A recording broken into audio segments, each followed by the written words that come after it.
Oi, gente, tudo bem? Sejam muito bem-vindos, bem-vindas a mais uma live. Estamos aí no dia 27 de janeiro, 5h30 da tarde, para falar sobre saúde mental. Lembrando que essa maratona vai até o dia 6 de janeiro, com muitos psicólogos, terapeutas, psicanalistas, aquela bagunça que a gente gosta, né?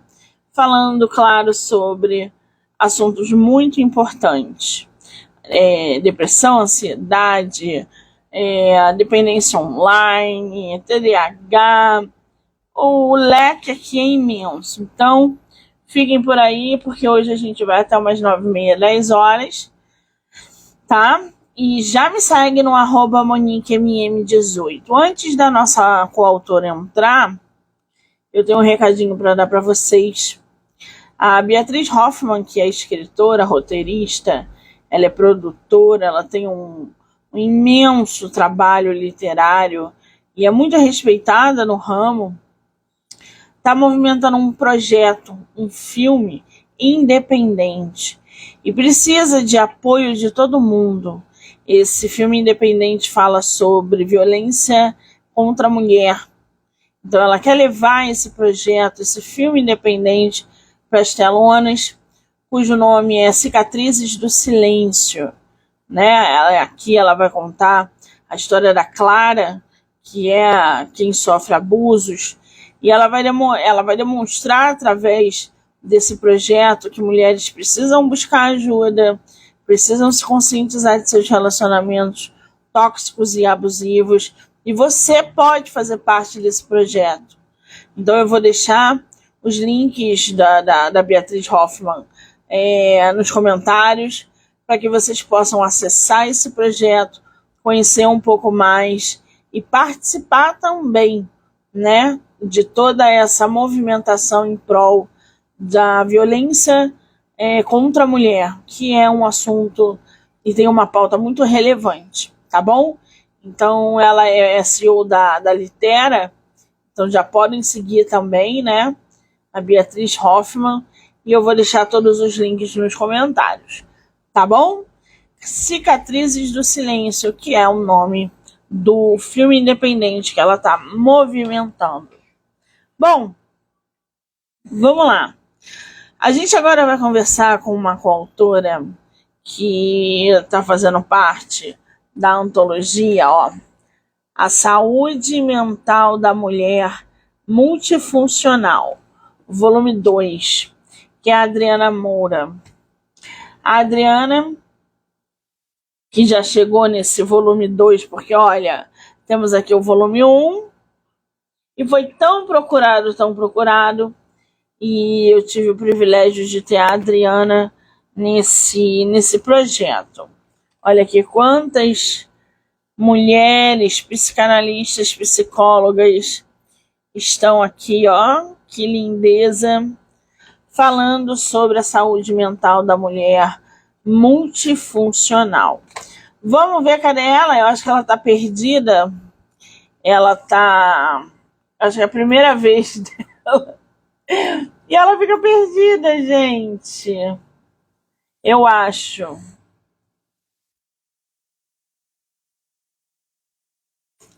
Vamos ver se ela entrou aqui. Pessoal que está entrando, sejam muito bem-vindos, bem-vindas.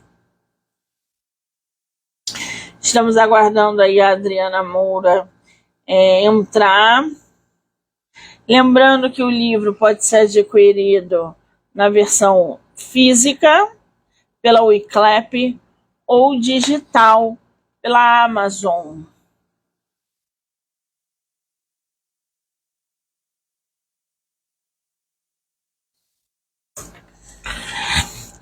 É uma obra que está traduzida para 13 idiomas, então é só você comprar pela Wiclap ou pela Amazon, tá?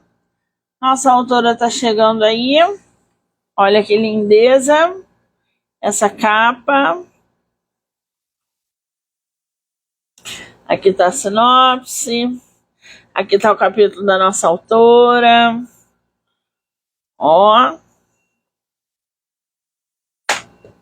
Muito bem. Esse é o volume 2, tá, gente? A gente tem o volume 1. Aí, Adriana entrou. Adriana, querida, vou enviar o convite para você.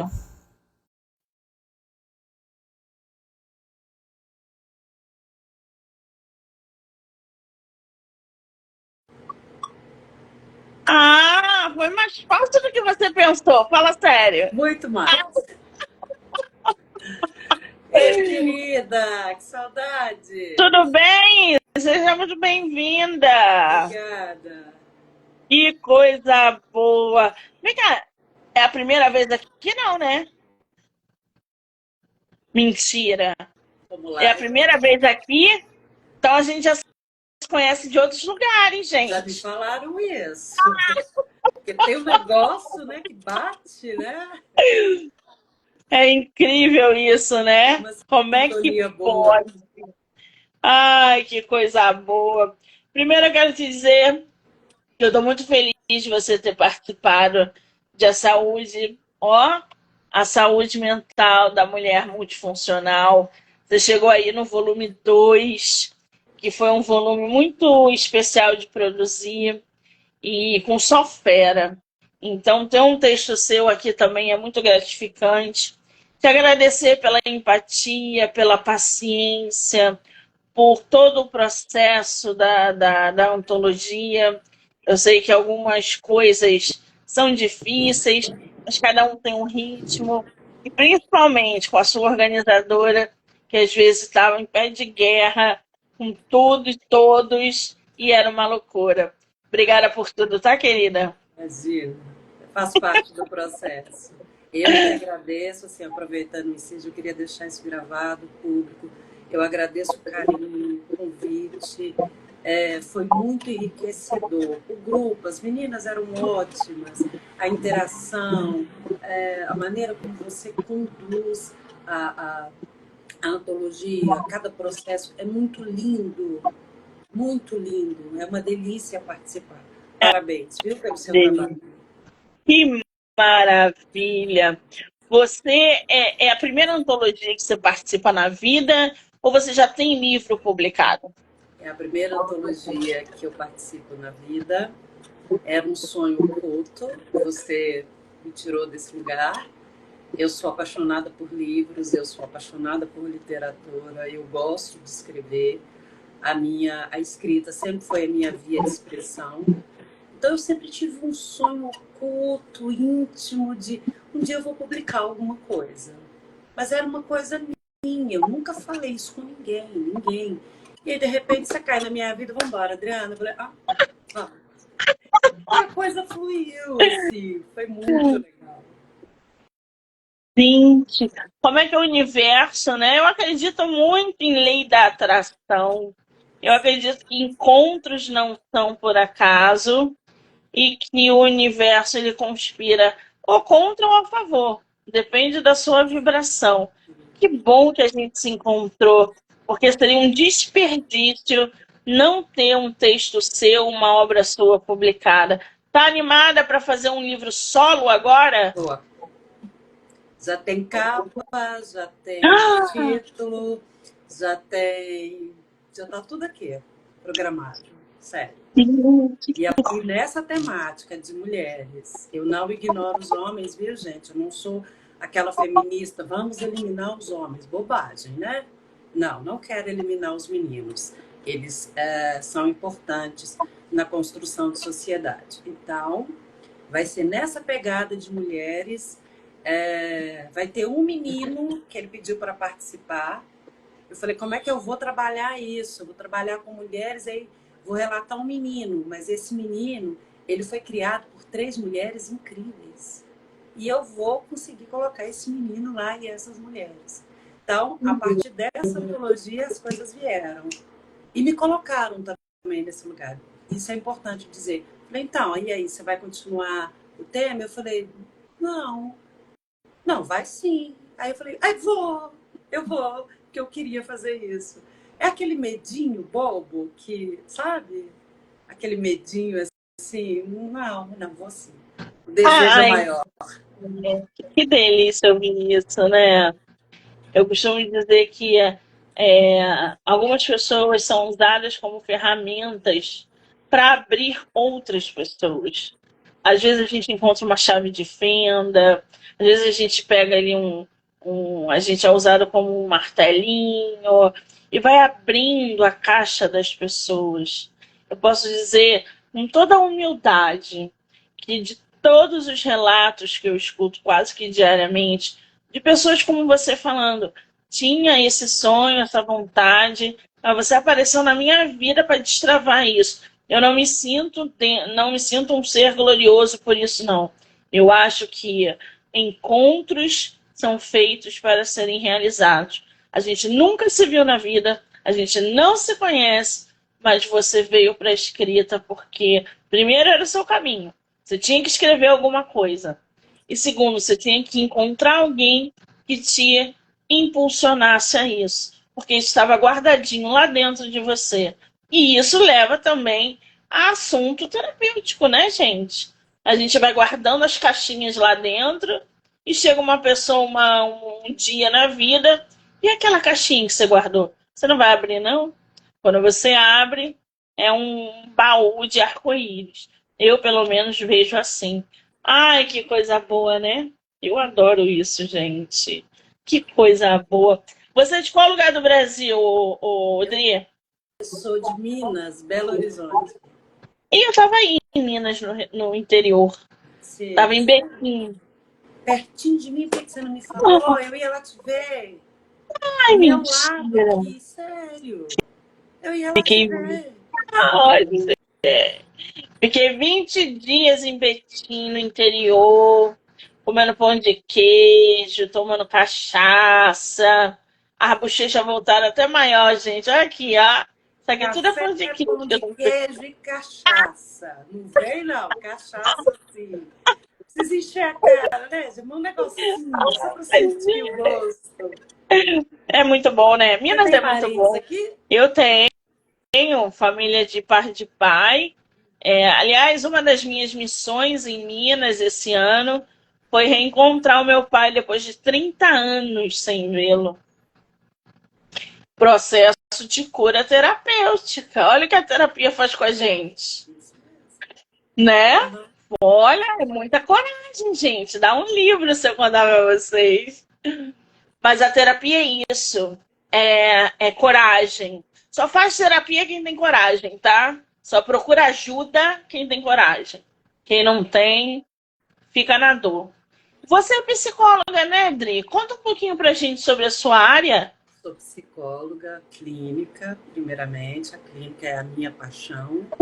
Eu faço tudo que eu tiver que fazer. Eu escrevo, eu faço palestra, limpo o chão, faço parceria com o Carro do Ovo, que eu estou aqui fazendo uma live, ele passa, é uma beleza. Mas a minha paixão, o que me impulsiona, é a clínica. Então, eu sou psicóloga clínica. Estou na área há quase 15 anos. Fui para psicologia porque, olha que história maluca, eu gosto de contar isso quando alguém me pergunta. Eu decidi ser psicóloga aos 15 anos. Isso mesmo. Aos 15 anos. Não tinha ninguém na minha família, eu fui a primeira a fazer faculdade na minha família, não tinha esse enredo de faculdade, intelecto, livros, nada. Eu sempre fui a maluca da história. Apaixonada por livro. Boneca, não quero livro. E eu já era esquisita, né? Essa esquisitice. Eu adoro minha esquisitice. Então, aos 15 anos, não sei, eu estava vendo jornal, minha mãe sempre assistiu muito jornal em casa. Jornal mesmo, esses locais. E aí eu vi uma moça, uma mulher, falando alguma coisa. Eu parei, olhei para aquilo e falei, gente, é isso que eu quero ser. Eu não entendia na hora o que ela estava falando, o que era. Psicóloga. Eu olhei para aquilo e falei, é isso que eu quero ser. E foi. Eu passei parte da minha vida buscando recursos, porque eu não tinha como pagar a minha faculdade, na época que eu teria que entrar na faculdade. E chegou no momento que eu falei, agora. Porque aí eu poderia custear. Né? Eu já estava trabalhando e tal, então eu entrei na faculdade um pouquinho mais tarde. é isso. Sou psicóloga, amo o que eu faço, nunca desisti. E Qual é a faixa etária que você atende? Hã? A faixa etária que você atende? Hoje eu não atendo mais criança, eu atendia, mas como eu atendo online, então não atendo criança. Atendo jovens, adultos e brasileiros no exterior. Muito bem. E agora, gente, ela como leitora assídua, leitora voraz, também coautora de um dos nossos projetos, a saúde mental da mulher multifuncional. Quando eu resolvi fazer esse projeto, eu queria que mulheres trouxessem não só relatos, experiências, mas profissionais da área da saúde trouxessem o que é ser uma mulher multifuncional. Quais os impactos emocionais que essa mulher teria a curto ou a longo prazo? Porque a gente pode falar sobre isso de uma maneira pessoal, mas e a profissional? Quem lida com mulheres multifuncionais?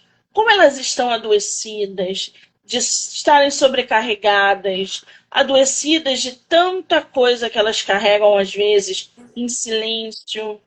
Então, eu queria, com esse projeto, trazer profissionais para dar esse amparo, essa visão que muitas vezes nós, mulheres multifuncionais, porque eu sou multifuncional, você deve ser também, a sua amiga, a sua tia, enfim, que a gente pudesse parar para pensar nessa multifuncionalidade que a gente exerce através de um olhar profissional. Rodrigo, o que é para você a sua visão de mulher multifuncional hoje, num século que a gente está acelerado, com internet, com comparações e cada vez mais sobrecarregada? Como é que você definiria uma mulher multifuncional hoje? Porque a mulher multifuncional ela já existe desde a carochinha, tá? O que muda são as gerações. Como é que você definiria ela hoje? Como ela sempre foi, utilitarista. É sempre para o outro e em último lugar. Com uma única diferença. Hoje, essa mulher tem que dar resultados. E ela tem que mostrar. Antes, não. Ela dava resultado, mas ficava apagada na história. Né? Os registros esconderam, subjetividade não existe, mas ela estava ali. E hoje, respondendo objetivamente a sua pergunta, ela continua no papel de utilitarista. Tem que entregar, tem que fazer e mostra aí que tem resultado, porque a sociedade hoje pede, né? Aqui, ó, eu estou fazendo, né? Então você tem que estar nesse lugar de destaque, mostrar resultados e a subjetividade, que é o impacto. E hoje a gente pode falar disso. Hoje a gente pode pegar esse ponto da subjetividade. Qual é o custo disso? Você está olhando para você? Eu pego isso muito na clínica. Tem que ser boa profissional ou tem que ter cumprir metas no trabalho, porque temos também as CLTs, né? E tem que ser boa esposa, tem que estar linda, tem que estar cheirosa, tem mesmo. Onde é que ela vai olhar? Onde é que ela está nessa lista de prioridades? Geralmente é a última. É o que eu vejo na minha experiência clínica. E levar essa mulher ao centro da própria vida é um dos desafios de trabalhar com essa mulher multifacetada. E aí entra uma grande questão, né? Será que essa ideia de multifuncionalidade ela é imposta desde que o mundo é mundo ou ela é definitivamente assumida pelas mulheres? O que você acha? Eu acho que é imposta, o lugar da mulher sempre foi. Lembrando da ministra, a Carmen Lúcia, ela falou assim, um dia desse, eu vi, achei o máximo, ela falou assim, alguém perguntou para ela alguma coisa sobre o lugar dela, mulheridade, tá? Ela falou assim, olha, eu queria ser só mulher. Mas eu já entendi que eu não posso ser só mulher, eu tenho que ser mulher em alguma coisa para legitimar o próprio lugar de mulher. Então isso é imposto, sabe? A gente é direcionada. Então, respondendo a sua pergunta, você acha que foi a gente que buscou esse lugar? A gente buscou direitos, a gente busca direitos, a gente busca estar num lugar em nos respeite como mulher, nos respeite como indivíduo, nos respeite a nossa singularidade. Mas a sociedade meio que vai se organizando e fala, vai ficando aqui, e aí a gente tem voz hoje e não aceita. Então, o que acontece? A gente vai acumulando as funções e vai sendo atravessada de forma subjetiva a nossa singularidade atravessada, porque é uma armadilha, a coisa já vem pronta. Então, as que podem estar dentro de um consultório, e eu gostaria que a maioria pudesse, e de olhar para isso, olha, tem uma armadilha aqui. Porque ser essa mulher funcional é ser forte. E que hora que ela vai ser sensível? Porque a gente tem que ser também. Que hora que ela vai poder chutar o balde e falar, não tem janta hoje não, tô cansada, você se vira aí. Não pode. Porque ela é mãe, então ela tem que prover a sua família. Mas ela tá cansada. Entende? Que qualquer lugar que ela for, alguém diz para ela como que ela tem que agir. Respondi a sua pergunta, querida? Existe também um fundo aí, que é um lado onde a cobrança é tanta e tantas coisas são impostas, a gente está falando já de uma mulher mais contemporânea, onde a culpa anda lado a lado com essa sobrecarga. Porque ela hoje é tão responsável pela família quanto o homem. Existem mulheres que bancam a casa, enquanto os homens não trabalham. Os homens hoje ficam em casa cuidando da casa. E muitas mulheres trabalham para sustentar a casa, para pagar colégio de filhos.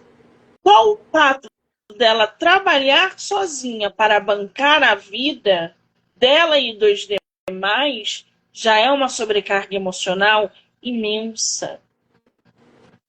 E a culpa dentro dessa carga emocional, ela vem acompanhada com questões que ela não deveria ter. Será que o salário vai dar? Será que eu vou conseguir comprar? Eu sou uma péssima mãe porque eu não fui na reunião. Mas vocês estão entendendo?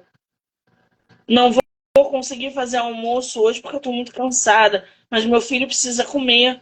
Então ela levanta exausta, sem nenhuma rede de apoio, para fazer um arroz e feijão para o filho levar marmita, talvez, no dia seguinte. Essa culpa, ela dilacera aquela mulher emocionalmente, e o pior, essas feridas que ela vai acumulando pela culpa ou pelo excesso, ela não trabalha na terapia, porque ela não tem tempo de fazer terapia. Então o que ela faz? Ela acumula. E a longo prazo ela adoece.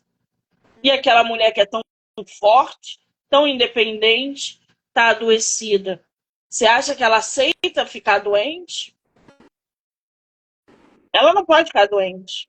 Se ela ficar doente, tudo para. O mundo para, né? Pelo menos é assim que ela pensa. O mundo da família dela para, né? E Ela aí, é a estrutura da família. exatamente. Ela não pode adoecer. E aí entra outras questões, como o controle. A mulher multifuncional, ela é controladora. Se algo fugir dela ali, ela adoece. Porque ela tem que controlar tudo. Ela tem que saber que a casa está em ordem, que o marido está no trabalho, que ela está rendendo no escritório, que a mensalidade foi paga, que os pais com quem ela não convive tem que dar um dinheiro para eles. Um monte de tarefas. O vizinho, ela começa a pegar tarefas que não são dela.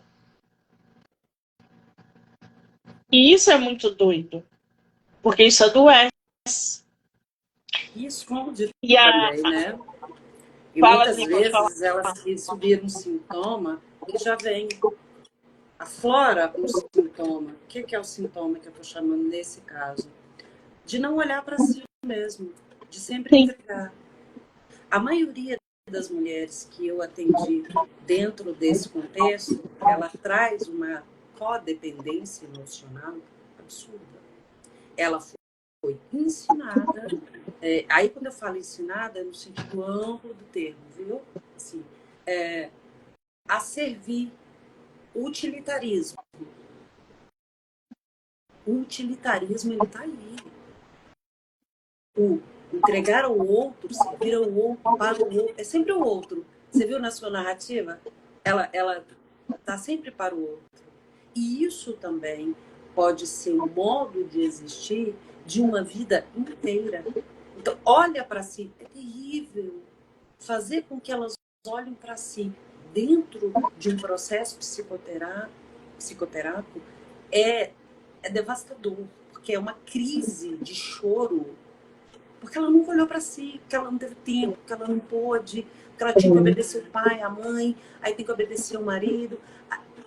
E saindo desse contexto, né? Não tem pai, não tem marido para obedecer, mas ela é a provedora, ela sustenta essa casa, ela tem filhos que dependem dela. Então ela não tem tempo para olhar para si. Então é uma situação assim que por si só ela é adoecedora. Mas eu provenho o outro eu provenho, a minha casa eu provenho, a minha família eu provenho. Que hora que eu vou olhar para mim? Mas isso é opção? Ela tem a opção de olhar para ela? A rede de apoio.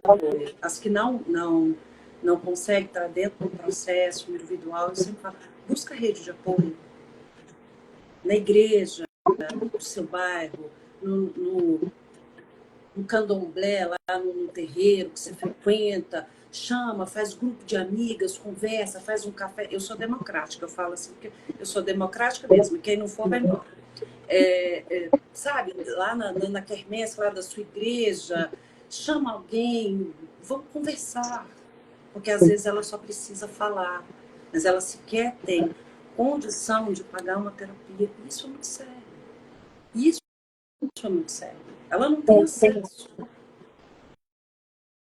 Respondi, não. ainda tem isso, a falta de acesso, ou por causa do dinheiro, ou por causa do tempo. Ah, tempo a gente encontra, não consegue, gente. A gente está vendo exemplos aqui de mulheres que têm aí a família, etc e tal. Mas as mulheres solteiras, elas são tão multifuncionais quanto elas. Hoje a mulher solteira, ela tá morando sozinha, ela tá bancando o estilo de vida dela, os encontros dela, ela trabalha dentro da profissão dela, ela é multifuncional. Tem gestor que não consegue ficar sem aquela funcionária, porque ela é multifuncional. Ela é explorada dentro do ambiente de trabalho, ela leva essa exploração para casa e ela não consegue lidar com as emoções produzidas dentro do ambiente profissional. Então, ela mistura tudo e ela acaba adoecendo. Então, existem níveis de multifuncionalidade e níveis de adoecimento. É óbvio que tudo agrega. Filho agrega. Eu não tenho filho, mas eu tenho amigas que têm filhos que estão enlouquecidas. Porque tem que dar conta do marido, do filho, do trabalho fora, o trabalho dentro. Então, há casos e casos. Agora, você como psicóloga, Adriana, e o texto dela, gente, o texto da Adriana é o seguinte: um olhar psicológico sobre demandas e desafios. E aí ela vai contando um monte de, relatando, né, um monte de coisa que, inclusive, o impacto na saúde mental que a gente estava mencionando agora. E ela fala: você deve ser uma boa gestora de conta, melhor amiga, confidente, boa profissional, filha dedicada. Gente, é tanta cobrança. Ela tem que preencher esse espaço com o melhor. Porque para essa mulher, só o melhor define.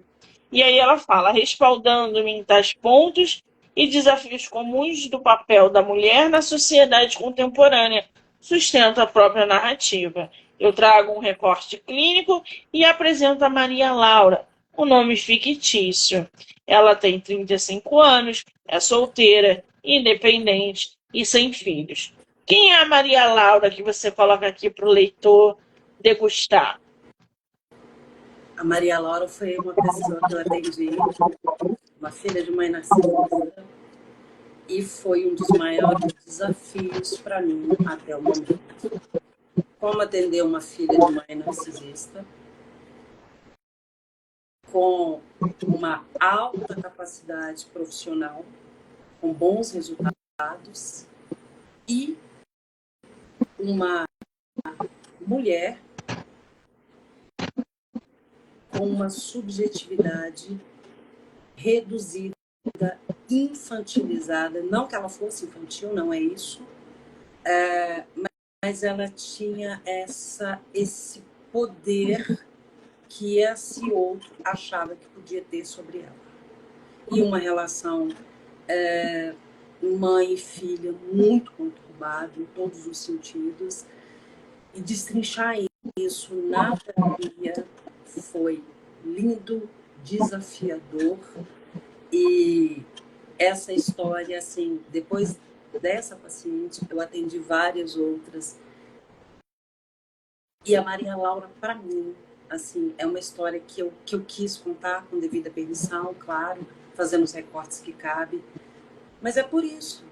É sempre alguém, seja quem for, o sistema, o mercado, o pai, a mãe, filhos, lhe diz aonde é o seu caminho. Então, a Maria Laura, ela vem neste lugar de, olha, tá vendo? Ela tem resultados, é uma mulher contemporânea, ela lida bem com os desafios do mercado, mas ela tem os gatilhos de menina. E aí ela sai para trabalhar, né?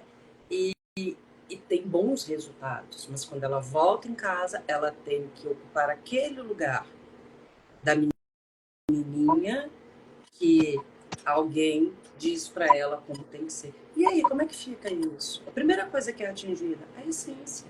É o mesmo caso da mulher que está no mercado de trabalho, com bons resultados, e chega em casa, tem que ser uma boa esposa, tem que ser uma boa mãe. Mas como é que ela vira essa chave? É o que acontecia com ela. Não vira. Vira uma bola de neve que o outro não consegue se ver. Mas você tem que cuidar de você como? Que horas? Que momento que eu vou, né? Porque ela tem acesso, ela pode, mas fazer com que ela olhasse para si foi um outro desafio. Então, a minha proposta, só para fechar a minha escolha de falar sobre a historicidade, porque eu acho que é relevante, sim, a gente precisa entender essa parte da história, e a gente pode ficar aqui horas falando sobre isso, que a gente não vai conseguir abordar todos os temas, mas por que essa personagem? A minha intenção foi deixar para as minhas colegas uma sugestão de protocolo, sem nenhuma pretensão, com toda a minha humildade, assim, deixar para as minhas colegas psicólogas uma sugestão para que filhas de psicólogas, filhas de mães narcisistas, tenham, que ela seja acolhida de um outro lugar. Quem que é a mãe dela, gente? Como é que vocês acham que essa pessoa vai agir em algum momento? Qual que é o modelo? Então não julga, não sabe? É difícil. Então, a minha intenção foi essa, deixar para que minhas futuras colegas tenham ali uma sugestão de protocolo. e que as filhas de mãe narcisista pelo mundo, vocês não estão sozinhas. O que acontece com você, acontece com várias mulheres, inclusive as que não têm uma mãe narcisista, né? Foi essa a escolha. Mãe narcisista é um problema seríssimo. Vocês não têm ideia do quão complicado é filha de mães narcisistas. Aliás, vai sair agora no canal Narcisistas na Era Digital, outra antologia repleta de profissionais falando sobre o assunto. Deve ser publicado agora em fevereiro ou março. Fiquem aí ligados para vocês não perderem. Agora, Rodrigo, vamos voltar um pouquinho aqui no nosso tempo e ir ali para o lado da pandemia, aonde o mundo e as pessoas se transformaram. Eu era uma pessoa antes da pandemia e depois da pandemia eu sou outra pessoa. Isso é fato.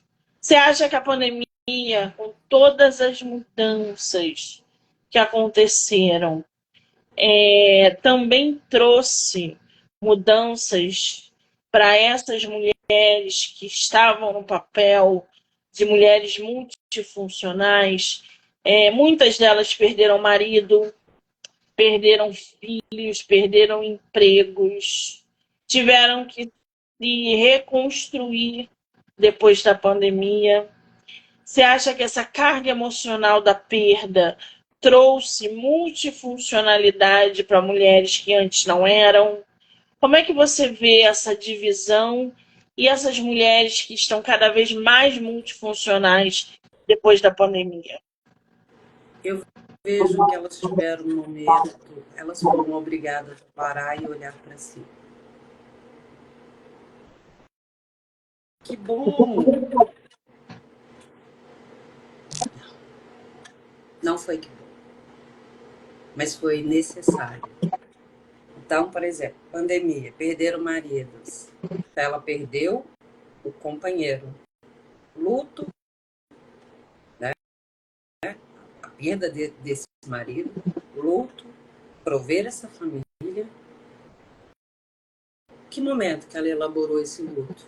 Que momento que ela pôde parar e falar, eu era uma pessoa antes da pandemia e hoje eu sou outra. Porque eu também fiz essa reflexão que você fez. Eu olhei para a sociedade. O que mudou na sociedade? Como sociedade, eu acho que mudou muito pouco. Eu não vi esse impacto, não. Não vi mesmo, sabe? Mas olhando para esses casos específicos, o que eu vi foi o de sempre. Algumas não trabalhavam fora e continuaram não trabalhando fora, vivendo da pensão do marido e tendo que ser o pai e a mãe, e perdeu o companheiro e filha adolescente. E agora? Eu vou trabalhar com o quê? Não tenho uma formação? Não tinha uma formação. Os casos que eu vi, como eu te falei, né? Eu não vi todos. Não tem uma formação, tem que render, tem que... E é tudo ao mesmo tempo, sabe? Não tem uma caixinha aqui, outra. Tiveram que se virar, foram atravessados. Então, assim, eu não sei se eu sou realista demais ou pessimista demais, eu espero que eu esteja no meio termo, mas eu não vejo que a sociedade teve essa mudança toda depois da pandemia. Eu acho que a gente parou para pensar, parou para olhar. Os casos de ansiedade foi assim, recorde, porque aí você para, não teve jeito. E tem que olhar para si. Ansiedade, burnout, o que mais que apareceu? Depressão. Se falou muito em depressão depois da pandemia, mas por quê? As pessoas estavam em casa e elas ficaram deprimidas? Não, porque elas puderam olhar para si. E quando saíram, falaram, olha, isso é depressão. Foram buscar ajuda. Porque estava ali.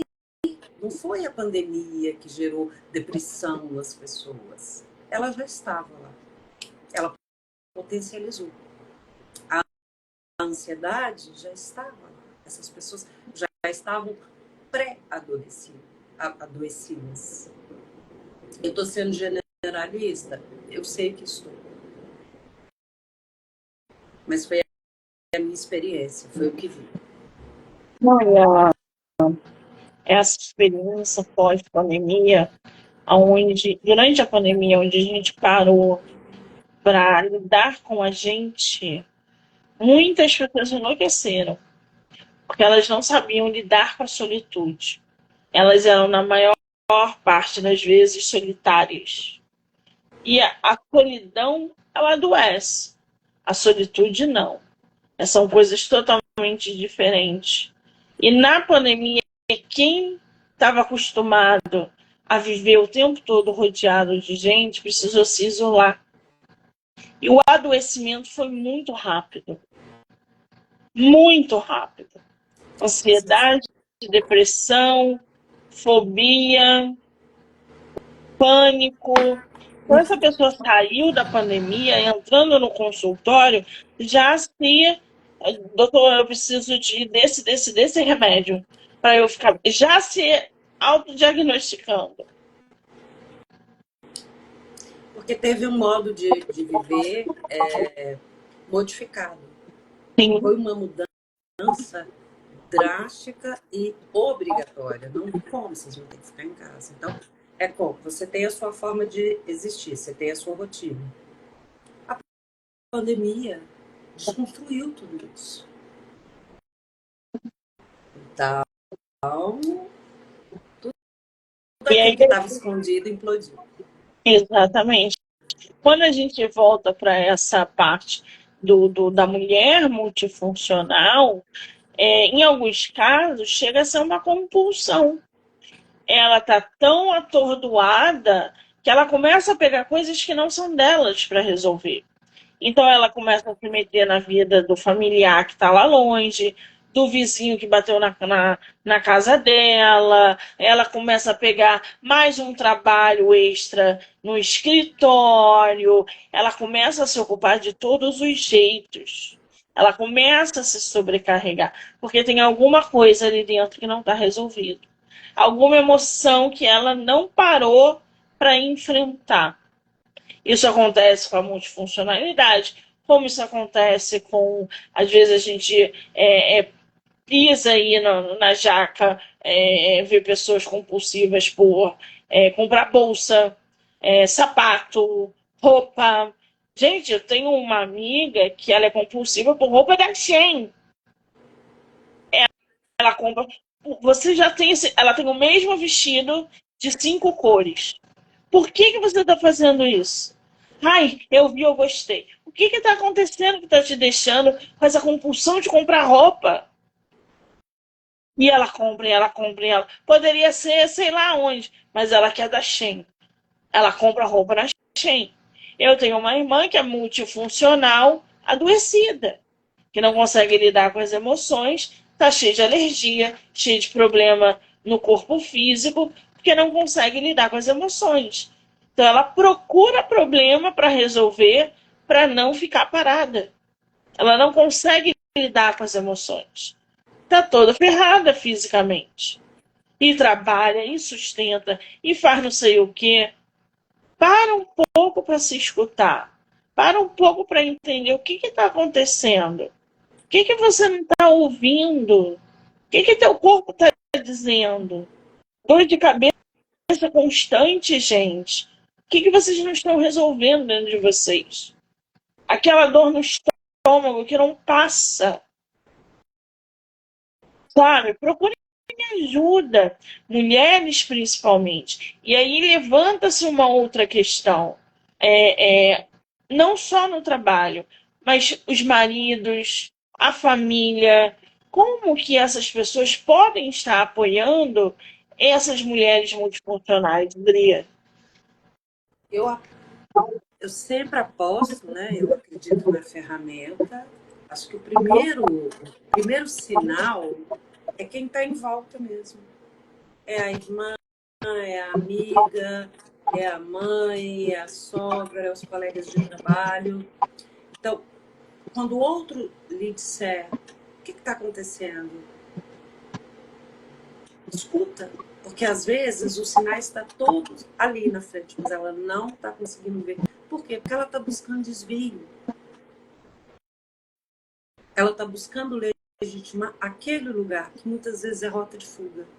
Por que ela gostou de 5 vestidos da mesma cor? Não, porque eu gostei.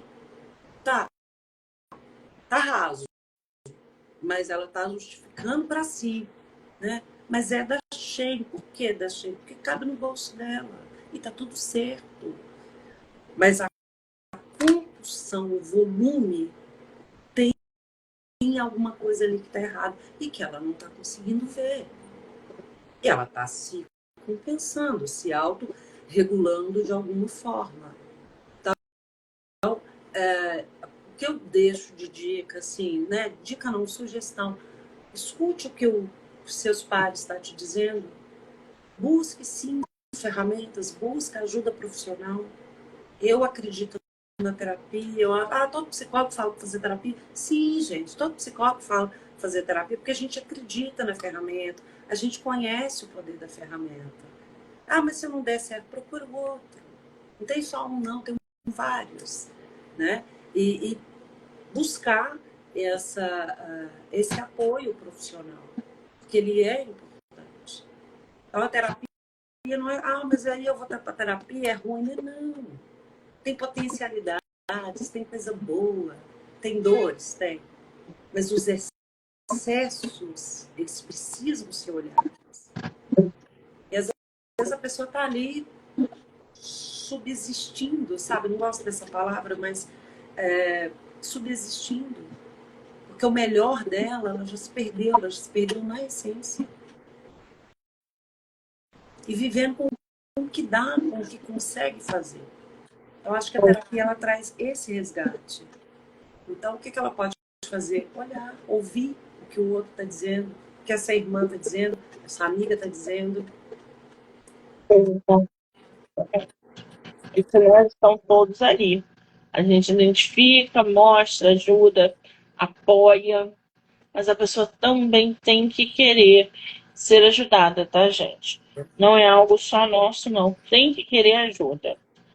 Bom, o arroba da nossa coautora é Adriana Ieruda, com Y. Falei certo? Isso Ieruda. mesmo. Adriana Ieruda. Adriana Ieruda. Já corre lá no arroba dela, já segue ela. Porque a Adriana tem um feed lindo, todo organizado, com várias temáticas sobre saúde mental. Tem agora a antologia, um feed recheado de coisas boas para vocês acompanharem. Arroba Adriana Ieruda. Eu vou marcar ela aqui. Adriana. Isso. Adriana. Arroba Adriana Ieruda. Com Y. Eu vou marcar ela aqui na live. E lembrando que a saúde mental da mulher multifuncional, volume 2, que a gente tem o volume 1, não se confunda. A Adri está no volume 2. Vocês podem adquirir pela Wiclap ou no site da Amazon, tá? Então, e seguir a autora no Instagram. Querida, só te agradecer por esse bate-papo maravilhoso, essa sua percepção de mulheres multifuncionais contemporânea. Espero que ajude muita gente. Seu relato aqui no texto, que os leitores gostem, se identifiquem, porque está sensacional. Te agradecer mais uma vez por tudo que você fez ao longo desse projeto. E volte sempre que você quiser. Obrigada, tá? As ordens. Foi uma delícia te conhecer. Rapidinho, quero contar uma coisa aqui, deixar registrado. Eu amo quando você fala, entre as antologias. Falei, é a minha carioca predileta. Eu amo isso. Entre as antologias. Adoro. O nosso S, né? É o Oi? X, o nosso S, na verdade. É lindo. não é só o sotaque em si, mas é o tom da voz, é a maneira como fala, é o timbre de voz, é o conjunto que eu gosto. Ai, gente, só vocês mesmo para me fazer rir. Que coisa boa. Eu vou botar a Adri aqui na marcação para vocês poderem assistir também no feed dela. E esse bate-papo vai para o canal do YouTube, Spotify, Anchor, Amazon, TikTok, Kawaii e, obviamente, aqui no Instagram. Eu quero agradecer a todo mundo que entrou, que saiu, que ficou aqui com a gente, que vai assistir depois. Dizer que hoje a gente vai até umas 10, 10 e meia. E a maratona vai até o dia 6, tá? Dri, um beijo, um Beijo, amor. querida. Obrigada por tudo.